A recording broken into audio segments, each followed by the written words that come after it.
So my senior project was basically a research project that entailed researching the causes of the mental health stigma in the Latinx community. One day I was going on YouTube, and there is this YouTube channel that is gathered towards the Latin communities called Me Too. It was a series of videos of different stigmas and different things that we don't talk about as like in the Latin culture, and then one of them was about mental health. It was just like, what is wrong with like mental health in the Latinx community? And this whole video is just like blew my mind, and I was just like, oh my gosh, this is like such a huge issue that nobody talks about. And it was just like, I felt a light.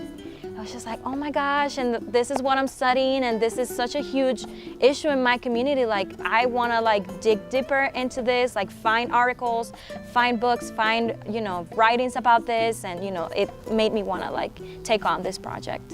So where does the stigma come from? Latin collectivism and familismo refers to the way many Latin families are structured. As opposed to Western culture that tends to be more individualistic and independent, each member in a Latinx family plays a vital role, which is believed to be altered by a mental condition. Machismo speaks to the refusal of Latin men to recognize and seek therapy, given the belief that a mental illness will make them weak and unable to provide to their families. Lastly, the misuse of language refers to the normalization of hurtful language to refer to people who suffer from a mental illness.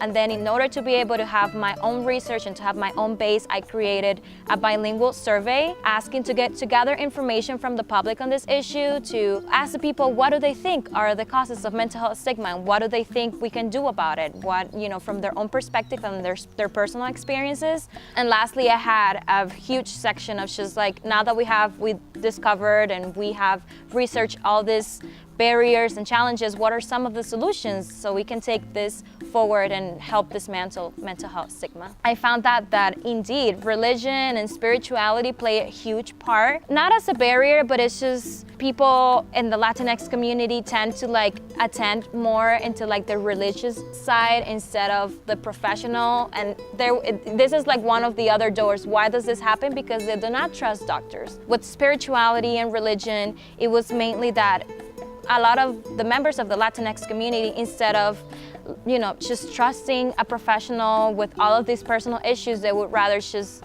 tend to like talk to like their peers and their close friends instead of like seeking professional help.